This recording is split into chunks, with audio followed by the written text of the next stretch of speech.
A kí wa káàbọ̀ sí ẹ̀kọ́ Bíbélì tí ọ̀sẹ̀ yìí láti ìjọ wa Yewa Anglican Diocese lábẹ́ ìdarí bàbá wa the Right Revd Dr. Michael Adébáyọ̀ Oluwarohunbi.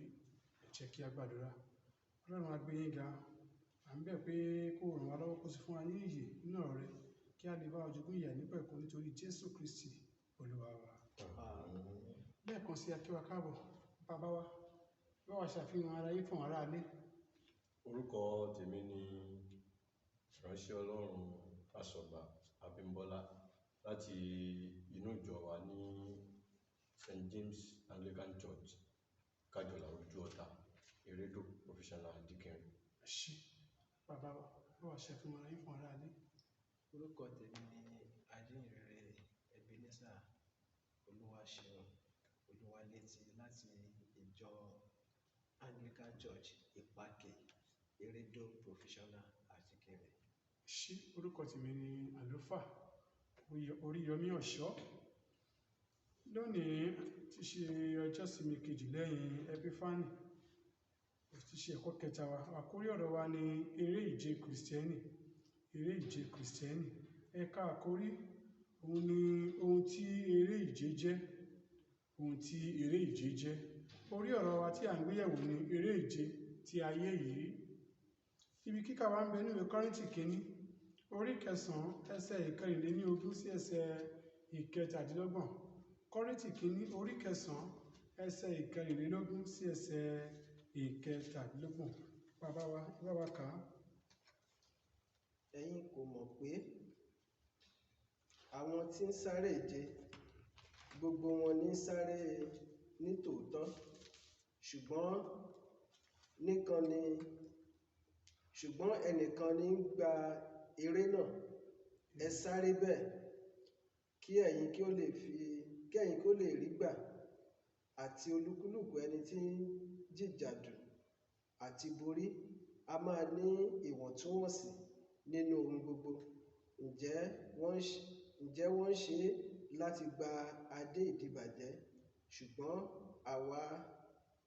ṣùgbọ́n àwa èyí tí kìí díbàjẹ́. Nítorí náà bẹ́ẹ̀ ni èmi ń sáré, kìí ṣe bí ẹni tí kò dá lójú. Bẹ́ẹ̀ ni èmi ń jà, kìí ṣe bí ẹnìkan tí ń lu afẹ́fẹ́. Ṣùgbọ́n èmi ń pọ́n ara mi lójú, mo sì ń mú un wá sábẹ́ ìtẹríba, pé lẹ́yìn tí mo sì wàásù fún àwọn ẹlòmíràn nítorí ohunkóhun, kí èmi tìkára mi má ṣe di ẹni ìtanù. Ẹ ṣé bàbá wa. Wọ́n ti fi òye yé wa níbi tí wọ́n kà nípa ohun tí eré ìje jẹ́, tí Paul sì fi òye yé wa pé ó jẹ́ ìlépa láti gba èrè kan tàbí èkejì. Bó ṣe wà nínú ayé yìí bẹ́ẹ̀ náà ló wà èrè ní ìjọba Ọlọ́run. Nígbà tí a bá wo àwọn èròǹgbà àti fàrà, òye yóò lè yé wa àti ìbéèrè tí àwọn bàbá wa yóò wá tọ̀ ìmọ́lẹ̀ sí. Èròǹgbà wa láti ṣàlàyé àkórí ọdún yìí nípa àpẹẹrẹ eré ìje ti ayé yìí. Èròǹgbà kejì, láti ràn wá lọ́wọ́ kí a lè ní òye ohun tí eré ìje Kìrìsìtẹ́nì jẹ́ nípa ṣíṣe àgbéyẹ̀wò eré ìje ti ayé yìí. Ká lè ní òye ti eré ìje nínú ayé yìí, ká sì lè ràn wá lọ́wọ́ láti ní òye kíkún ní ti eré ìje Kìrìsìtẹ́nì. Olúwa ràn wá lọ́wọ́. Ìfáàrà. Eré ìje ti ayé yìí jẹ́ ìfagagbága láàrin ènìyàn méjì tàbí jù bẹ́ẹ̀ lọ, tàbí láàrin àwọn ikọ̀ tí wọ́n jọ bẹ̀rẹ̀ ìdíje papọ̀ tí wọ́n sì parí rẹ̀ sí ayé yìí. Ó lè jẹ́ eré ìdárayá bí eré sísá, eré bọ́ọ̀lù àfẹsẹ̀gbá tàbí eré ìdárayá mìíràn bí ẹ̀ṣẹ́ kíkàn. Nínú ibi tí a kà lónìí, Pọ́ọ̀lù Àpọ́stélì ṣe àtúpalẹ̀ eré ìje ti ayé yìí tí a mọ̀ sí Olympic, tí àwọn ará ilẹ̀ Róòmù máa ń sá. Ó ṣe atótónu lórí bí wọ́n ṣe máa ń kó ara wọn ní ìjánu nínú ohun gbogbo tí wọ́n bá ń ṣe nínú eré yìí. Nínú ìwé Kọ́ríńtì kìíní orí 9 tí a kà yẹn, eléyìí ṣe àtúpalẹ̀ rẹ̀. gẹ́gẹ́ bí àwọn tí ó ń sáré ìje ní ayé yìí ti ń ṣe. Ó rọ àwọn Kìrìsìtẹ́nì nínú eré ìje wọn sí ìjọba ọ̀run kí wọ́n máa kó ara wọn ní ìjánu kí wọ́n bá lè gba adé ìyè èyí tí kìí díbàjẹ́. Ní gbogbo ọdún yìí ni a ó máa kẹ́kọ̀ọ́ nípa gbogbo tí a nílò láti sá eré ìje wa láti ayé yìí títí a ó fi dé ìjọba ọ̀run. Àdúrà wa ni pé bí a ṣe ń jọ kẹ́kọ̀ọ́ pọ̀ gẹ́gẹ́ bí akẹ́kọ̀ọ́ nínú Ọlọ́run nínú ọdún yìí, a ó jọ parí ọdún yìí pẹ̀lú ẹ̀kúnrẹ́rẹ́ ìbùkún ẹ̀mí àti ìbùkún ńlá ní orúkọ Jésù Kristi Olúwa wa. Wọ́n ti rọ̀ wá, wọ́n sì ti kọ́ wa pé eré ìje jẹ́ eré ìje tàbí ìfigagbága láàrin ènìyàn méjì tàbí jù bẹ́ẹ̀ lọ. Bó ṣe wà nínú ayé yìí láàrin eré sísá, eré bọ́ọ̀lù àti bẹ́ẹ̀ bẹ́ẹ̀ lọ, ó lè jẹ́ ẹ̀ṣì kíkàn. Bẹ́ẹ̀ náà ló wà láàrin àwa Kìrìsìtẹ́nì, eré ìje là ń sá nínú ìgbìyànjú Pọ́ọ̀lù tó sọ fún wa pé ìrìn àjò wa sí ìjọba Ọlọ́run eré sísá ni, a sì láti sá pẹ̀lú ìkó ara ẹni ní ìjánu ká lè yè, ká lè yàn, ká sì lè yanjú, ká lè débi èrè, ká sì lè gba èrè. Mo sì gba àdúrà pé bí a ṣe ń kọ́ ẹ̀kọ́ yìí, pàápàá ní ìrìn àjò ọdún yìí àti sí ìjọba Ọlọ́run, oore ọ̀fẹ́ táfi lè ṣe àṣeyọrí lórúkọ Jésù Olúwa yọ̀ǹda fún wa. A fẹ́ wo àwọn ìbéèrè wa kí àwọn bàbá wa ràn wá lọ́wọ́ láti tan ìmọ́lẹ̀ sí ní kíkún. Ìbéèrè àkọ́kọ́, wọ́n ní sọ ìtumọ̀ eré ìje ti ayé yìí kí o sì ṣe àpẹẹrẹ láti inú ìrírí rẹ. Bàbá wa. Ẹ ṣé bàbá wa nínú Olúwa. Eré ìje. A dúpẹ́ lọ́pọ̀lọpọ̀. Eré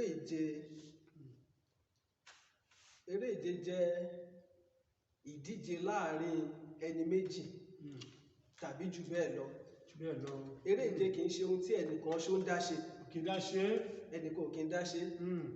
Bí ẹni méjì tàbí jù bẹ́ẹ̀ lọ. Ìfigagbága láàrin ẹni bíi méjì, mẹ́ta, mẹ́rin, márùn-ún tàbí jù bẹ́ẹ̀ lọ. Eré ìje ó dẹ̀ tún pé oríṣiríṣi. A ní eré ìje lórí ti bọ́ọ̀lù aláfẹsẹ̀gbá. A ní eré ìje lórí ti eré sísá. A ní ti lórí ti table tennis. Bẹ́ẹ̀ náà sì ni eré ìje náà wà nínú ṣọ́ọ̀ṣì. Bó ṣe wà nínú ṣọ́ọ̀ṣì, ó wà nínú orílẹ̀-èdè bí òṣèlú náà. Ẹ ṣé bàbá wa, ẹ ṣé.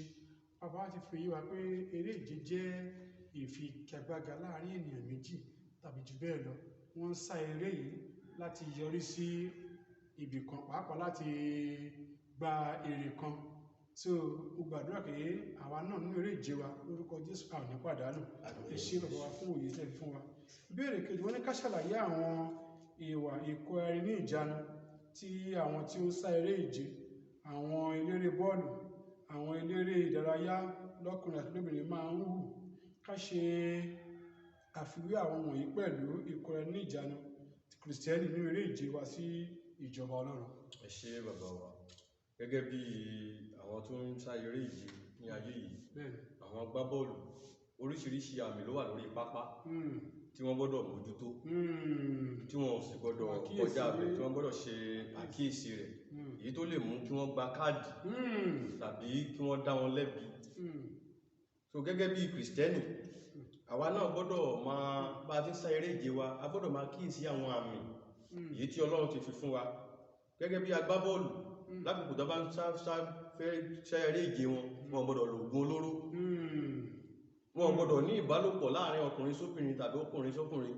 So ara wọn gbọ́dọ̀ pé, wọ́n gbọ́dọ̀ gbáradì dáradára láti borí. So gẹ́gẹ́ bí Kìrìsìtẹ́nì nínú eré ìje wa, gbogbo àwọn tí Ọlọ́run ti pa láṣẹ fún wa pé a ò gbọ́dọ̀ ṣe, èyí tó lè mú ìpalára wá, èyí tó lè mú ìjàmbá wá tàbí ká fìdí rẹmi nínú eré ìje wa, òun ni a gbọ́dọ̀ yàgò fún. Ẹ ṣé bàbá wa, Olúwa ní pàlàkà yìí, òye ńlá lẹ fi fún wa yìí. Wọ́n ní bó ṣe wà nínú ara bẹ́ẹ̀ ló wà nínú ẹ̀mí. Wọ́n ti ṣàlàyé pé àwọn tí eléré ìje tinú ayé yìí náà máa kíyèsí àwọn ohun tí kò tọ́ tó lè mú wọn fìdí rẹmi. Gẹ́gẹ́ bẹ́ẹ̀ náà ni àwa náà tí à ń sáré ìje wa sí ìjọba Ọlọ́run, wọ́n ní kí àwa náà máa kíyèsí ara gbogbo àwọn ohun tó lè mú wa fìdí rẹmi tí ò ní jẹ́ ká dé ibi tí èrè yìí wà níjọba Ọlọ́run, à ń láti kíyèsí. Wọ́n sì fún wa ní àwọn àpẹẹrẹ bẹ́ẹ̀. Lórúkọ Jésù Olúwa ràn wá lọ́wọ́. A ò ní bèrè tìjú, eré ìje táwa náà ń sá gẹ́gẹ́ bí Kìrìsìtẹ́nì kò ní já sí asán. Ẹ ṣé bàbá wa fún ìdáhùn láti fi kọ́ wa yìí. Ìbéèrè kẹta, wọ́n láti ní ìrírí rẹ, báwo ni ó ṣe lè ṣàlàyé àwọn ọ̀nà tí àwọn ènìyàn ń gbà ṣe ìfagagbága fún àwọn ohun ìní, ọrọ̀, ipò, bí ìjọ ṣe tóbi tó àti bí èrò ṣe pọ̀ tó nínú ìjọ ní ìran tí àwa yìí. Nígbà tí a wò ó. Nígbà tí a wò ó dáadáa, Bẹ́ẹ̀ni. a rí wípé oríṣiríṣi ọ̀nà ni àwọn èèyàn máa ń gbà figagbága. Gẹ́gẹ́ bí a ti ṣe ń bá bọ̀ láti ìbéèrè àkọ́kọ́, wípé kò sí ibi tí kò sí ìfigagbága. Ó wà nínú ìjọ Ọlọ́run, ó wà nílé ẹ̀kọ́, ó wà nínú òṣèlú, ó wà lábẹ́lé. So ìfigagbága ó wà nínú ilé Ọlọ́run, ibẹ̀ ló tiẹ̀ tí wá pọ̀ jù sí. Nítorí pé tá a bá wo ìwé Númérì orí 12 ẹsẹ̀ ìkíní sí ẹsẹ̀ ìkejì yẹn, ó sọ nípa Míríàmù àti Árónì, nípa ìfigagbága wọn pẹ̀lú Mósè. So èyí jẹ́ kó di mímọ̀ fún wa pé oníkálukú wa a gbọ́dọ̀ dó sórí ìpè wa, ká mọ ohun tí a lè ṣe àti èyí tí a ò lè ṣe. Bàbá wa, ìdáhùn náà nìyẹn o. Gẹ́gẹ́ bí eré sísá. Gẹ́gẹ́ bí eré sísá lórí ìlà rẹ̀. Tó bá ti lọ kúrọ̀sì sórí ìlà ẹnìkejì rẹ̀, ó ṣeéṣe kó já láti bẹ̀.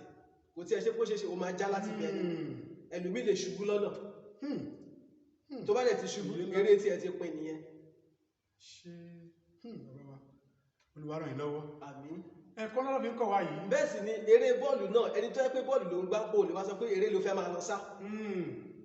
O lè dúró ìfipá sáré, bọ́ọ̀lù ló máa gbá. Ọ̀tọ̀ níbi tó fìtì sí. Bọ́ọ̀lù ní kò wá gbá, òun kò wá máa sáré. Dúró sórí ìlà rẹ̀. Bọ́ọ̀lù ní kò wá gbá, ẹsẹ̀ kò fi gbá, òun kò fọwọ́ jù. Bẹ́ẹ̀ ni sà. Bó ṣe rí nínú iṣẹ́ wa náà nìyẹn, bàbá wa ẹ ṣé. Wọ́n ti fún wa ní làákàyè ńlá pé ká mójútó ohun tá a fi wá ṣọ́. Olúwa ràn wá lọ́wọ́. Ojú ò ní tì wá. Ìbéèrè kẹta àkókò wa. Wọ́n ní báwo ni àwa Kìrìsìtẹ́nì ṣe lè ṣe àṣeyọrí nínú eré ìje ìgbàgbọ́ nínú ayé yìí tí a ó sì parí rẹ̀ gẹ́gẹ́ bí aṣẹ́gun. Bí a ṣe lè fi ṣe àṣeyọrí, òun ni pé a gbọ́dọ̀ ní lọ́kàn pé nínú eré ìje wa a gbọ́dọ̀ ní ìfaradà torí àbọ̀ nínú ìpàdé lọ́nà. Nígbà tá a bá ń sáré ìje yìí, a gbọ́dọ̀ ní ìfaradà yìí pé ẹni tó bá dé òpin nìkan ni ó máa gba ẹ̀mí ẹ̀yẹ. Ẹni tó bá dúró lọ́nà kò ní àmì ẹ̀yẹ kankan láti gbà. Ẹni tó bá sá dé òpin òun ni ó máa. A gbọ́dọ̀ fi ara da ohun gbogbo, àforítì dópin. Ohun tí ó tún dàbẹ́ ni wípé a gbọ́dọ̀ mú gbogbo ohun tó lè jẹ́ ìdíwọ́ kúrò lọ́nà wa. Ohun gbogbo tó lè jẹ́ ìdíwọ́ òun ni a gbọ́dọ̀ mú kù. A sì gbọ́dọ̀ máa wo ibi tí à ń lọ gẹ́gẹ́ bí a ti sọ nínú ìwé Hébérù, ibi tí wọ́n ní ká kà orí 12 ẹsẹ̀ ìkíní sí ìkejì, pé ká máa wo Jésù olùpilẹ̀ṣẹ̀ àti aláṣepé ìgbàgbọ́ wa. Ká máa wo ibi tí à ń lọ. Ọlọ́run á sì ràn wá lọ́wọ́ ní orúkọ Jésù. Ẹ ṣé bàbá wa, Olúwa ní pàlàkàyè yín. Káàdì wọn gẹ́gẹ́ bí àwọn tí ó máa ń sáré ìje àti àwọn eléré ìdárayá lọ́kùnrin àti lóbìnrin, wọ́n ní ṣe máa ń kó ara wọn ní ìjánu láti lè gbégbá orókè nínú eré ìje wọn. Bákan náà ni ó yẹ kí àwa Kìrìsìtẹ́nì máa ṣe láti lè ṣe àṣeyọrí ní eré ìje Kìrìsìtẹ́nì wa pẹ̀lú ìkíyèsára àti ìwà bí Ọlọ́run, kí wọ́n máa bí a bá lè gba adé ìtìkídíbàjẹ́ níjọba Ọlọ́run. Bẹ́ẹ̀ ni. Fún ìrònú, adé wà fún àwọn alápọ̀n ṣẹ́rí. Wọ́n ní adé wà fún àwọn alápọ̀n àti àwọn tí ó fi ìtara sáré ìje. Ǹjẹ́ ìwọ jẹ́ ọ̀kan nínú wọn bí? Ẹ jẹ́ kí agbéyẹ̀wò gẹ́gẹ́ bí ìbéèrè wọn, ìdáhùn wọn pé ìforítì àti ìfaradà. Àkọ́sọ ìwọ jẹ́ kájọ kà nínú Kọ́ríńtì kìíní orí 9 ẹsẹ̀ 15. Kí ló wí o? Àti olúkúlùkù ẹni tí ń jìjà tútù àti borí a máa ní ìwọ̀ntúnwọ̀nsí nínú ohun gbogbo. Ǹjẹ́ wọ́n ń ṣe láti gba adé ìdíbàjẹ́, ṣùgbọ́n àwa èyí tí kì í díbàjẹ́. Olúwa, a bẹ̀ ọ́ fún wa ní òye lórúkọ Jésù Kristi Olúwa wa.